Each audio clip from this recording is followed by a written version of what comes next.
Oh, living the good life in Qatar. Welcome, guys. Hey guys, and in this video we're going to talk about one of the smallest countries in the world, but it has the highest per capita income in the world. We're going to talk about Qatar and its capital, Doha. Where's Qatar located? It's located on a peninsula in the Persian Gulf. Its area is 11,500 kilometers, which is about half the size of the state of New Jersey. The population of the country is 2.8 million people, and the population of its capital, Doha, is 956,000 people. Today, Doha is known for its futuristic skyline and modern architecture inspired by Islamic design, such as the Limestone Museum of Islamic Art. Before coming here, I had this impression that everyone here must be extremely wealthy and that every other guy has a Ferrari. Well, of course, there's no shortage of luxury cars in the streets, as well as villas and yachts, but not to the extent that I was expecting. In fact, after 2 days, I only saw one Ferrari. Hi. Oh, hi! Welcome to Qatar! Thank you very much. Okay, goodbye. The locals here make up about 15% of the population, while the remaining 85 are foreign workers. The population is growing rapidly. High salaries in the oil, tourism, and construction industries are attracting a lot of foreigners. First, let's point out some cultural aspects. Qatar's legal system is a mixture of civil law and Sharia law. For example, adultery is punishable by 100 lashes. Wow, that must hurt. In some cases, Sharia-based family courts treat a woman's testimony as being worth half that of a man. Also, polygyny is permitted. If you are in Qatar, you're one of us, says a sign urging tourists to dress modestly. And I agree, a little bit of respect will go a long way. Foreigners should avoid public displays of affection, and women should keep their shoulders and knees covered. Alcohol consumption is limited, and it's limited to some 5-star hotels that are allowed to sell it. This hotel, Sheraton Grand, with a distinct pyramid shape, was the first 5-star hotel in the city, built all the way back in 1979. Today, the business district of Doha, the West Bay area, looks futuristic, and it's best seen from Corniche Promenade. This spectacular promenade stretches for 7 kilometers along the crescent-shaped bay. You can take a boat ride in the traditional dough boat. Should be fun. But surprisingly, the streets feel so empty. Why is that? I think it's because the city was designed for motorists. You either drive here or you use a taxi. Pedestrians are clearly not the biggest priority. To cross the road sometimes you have to wait for like 5 minutes for the traffic light to change. It's kind of frustrating.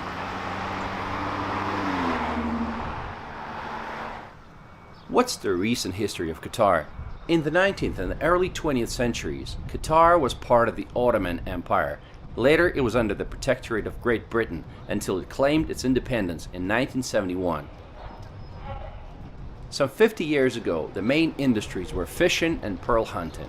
There is even a large oyster and pearl statue on the south end of the Corniche.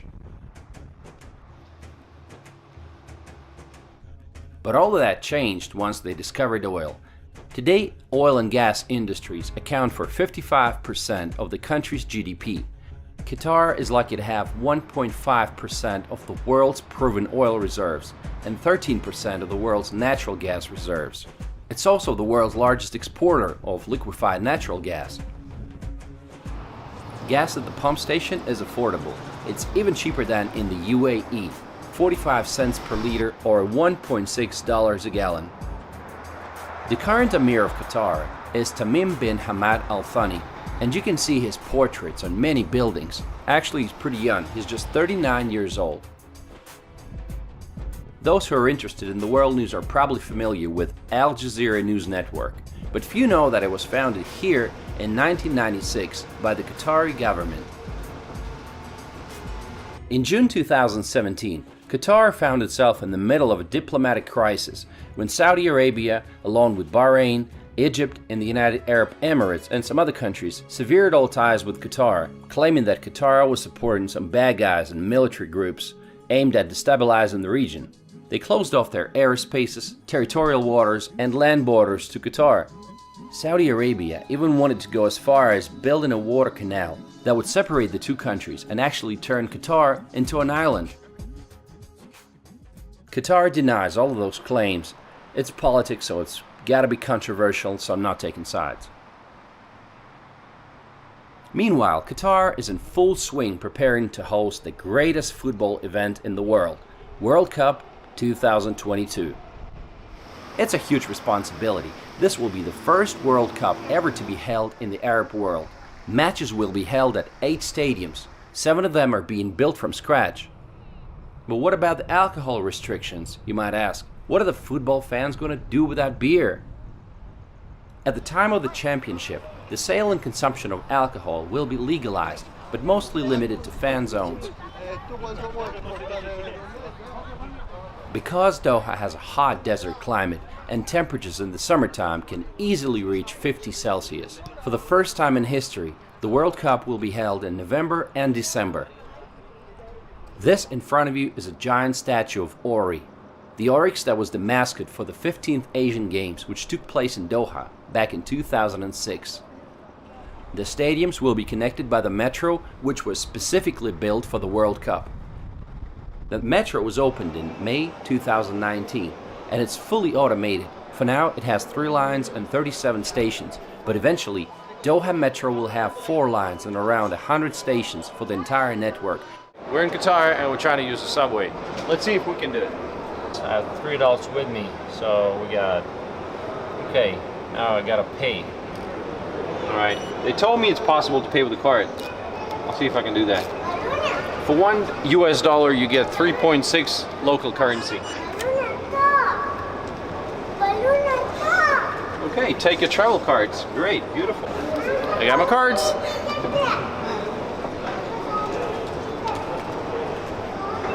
Let's go. Train cars have different classes: standard class, family class, and gold class. One trip in standard class costs about $50. If you decide to explore and just jump on the subway and travel a few stops away from the city center, the metro will be traveling above the ground and all you can see from the window is the endless desert, road intersections, and oil refineries. Qatar is working hard to make it a popular tourist destination. They had 1.8 million international visitors in 2018. The cruise industry continues to grow at a rapid pace, with Qatar welcoming 31 ships in 2018, which was an 83% increase compared to 2017. At the same time, Qatar Airways operates a hub-and-spoke network linking over 150 international destinations from its base in Doha. So when you come to Doha, what are the sights? What are you going to do? Well, you can start off by visiting Qatar Cultural Village. It's a huge cultural city made in the style of old Arab buildings that has museums and galleries. There are a lot of sculptures and installations and a city beach. Another location you might want to visit is the Pearl of Qatar. Built on reclaimed land, it's a high-end luxury neighborhood that features Mediterranean-style yacht-lined marinas, luxury residences and hotels, as well as top brand name boutiques, cafes and restaurants. Walk around the promenade and you'll see rows of yachts moored on the pristine water. You can also take a water taxi across the Porto Arabia Marina. I found it a bit strange again that there weren't too many people there, so it felt like being on a film set. The cool thing about this island is that it will feature the world's largest district cooling plant. It's going to be a 130,000 ton district chilled water plant that will serve the cooling needs of all buildings on the island. This is one of the few areas in Doha where foreigners are allowed to buy real estate. As a bonus, they're automatically granted residency, which extends to the owner's family for the whole duration of the ownership. How are you? Good, good.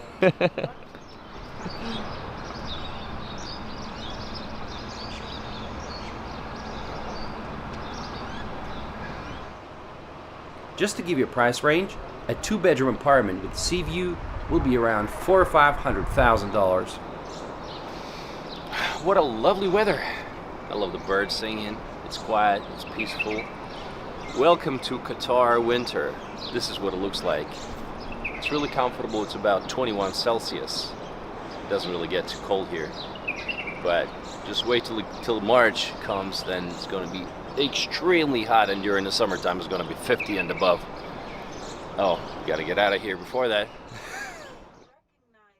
Doha will surprise you. The last thing that I was expecting to see was an 88-hectare park called Aspire Park, and it's the biggest in Doha. It's a huge park with fountains, a pond, and some workout spots.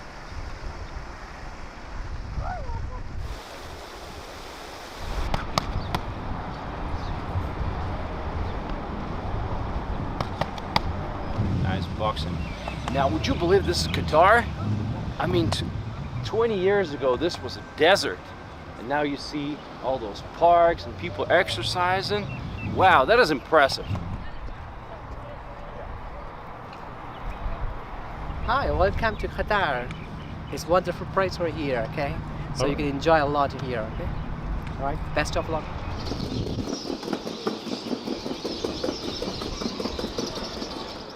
In the evening, it's a good idea to visit some traditional markets like Souk Waqif. Hello, welcome to. How are you? Sharaftu. Welcome, sir. Welcome, mom. This is my favorite. Oh, your favorite? Yes. Wow. Because star is dark, on dark star is shining. I am also dark, now shining. Thank you. Okay, I am from India. You're from India? Okay. Yes. It's a good place to shop for some souvenirs. It also has a lot of nice looking traditional architecture, and it gives you an idea what the city might have looked like many years ago. Prices are usually negotiable, so practice your bargaining skills. There are a lot of restaurants and shisha bars in the area. You know, it's a typical thing in this country to find a shisha bar and smoke some fruit-flavored tobacco. Across the road, you can visit Museum of Islamic Art. Calligraphy, Islamic patterns, jewelry and textiles from 3 continents make up its vast collection, with some of its items dating from the 7th to the 19th centuries. The population of the city is small, and the expat community is even smaller. New arrivals can easily make friends by taking up a sport or starting a conversation with the neighbors. Excuse me, is this a CrossFit training? No, just normal kind of boot camp training. Oh. Just like circuit training, boot camp stuff. Oh, cool. 30 seconds left. It's Warrior Fit.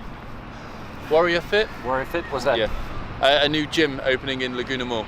We do outdoor and then we'll do indoor once the gym's open. Awesome. Okay. We're just visiting for one day, so that's cool. Okay, never mind.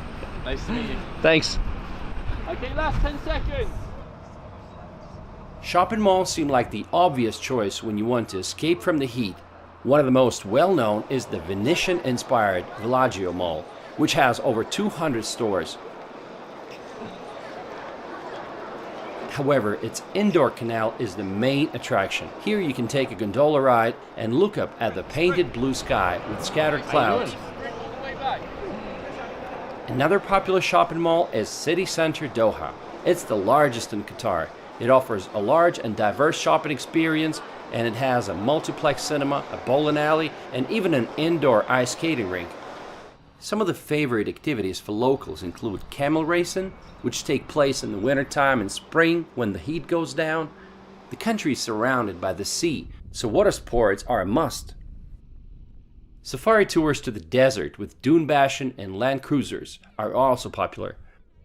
Are you a tourist? My name is Sophia. I'm a tourist from Boston, Massachusetts. All right, and what brings you to Qatar? Actually a layover. I left Pakistan, Karachi this morning, and I got here 3 hours later. Now I have a 14-hour layover before I fly off to JFK. So my thought was come downtown, start at the National Museum of Islamic Art, get a kind of lay of the land from there, and then walk along the Corniche all the way to City Center, and then to the Pearl, the beach, and hopefully see a pretty sunset and do some shopping along the way. Oh, good. And then head back to the airport. Did you know much about Qatar before coming here? Literally nothing. Okay. I know obsession with architecture and art. Right. And I know I have a lot of friends who are Islamic and who practice Islam. So I know that that's important here. And then I read about solo female travelers in Doha specifically, which was it's safe, dress appropriately, and be respectful. Right. So I thought it'll be fine. Awesome, awesome. Well, enjoy your time. Thanks. Thank Have a you. good one. Qatar has a staggering income and very few citizens. The income from oil enables the government of Qatar to provide its people with a number of social welfare benefits. These include free healthcare and housing paid for partly by the government. Education is free and scholarships are available to qualified students for study abroad or at the University of Qatar. The biggest challenge for Doha is the heat. Some local building companies have implemented various forms of cooling technology to alleviate the extremely torrid climatic conditions. Qatar is very safe, with low levels of even petty crime. Many people try to compare Doha with Dubai. Indeed, this comparison makes sense. Their starting points are very similar. Lots of oil money and the desert. Of course, Doha is not there yet, but the city is doing its best to narrow the gap. The construction is in full swing, and many new sites will be opened for the World Cup. Knowing how much they want to impress the world, I think it can be done. Doha is another example of how, with the right strategy in mind and the resources to back it up, you can turn any place on planet Earth, even the desert, into a thriving city of the future. And what do you guys think about Doha and Qatar? Let me know in the comments. Thanks for watching.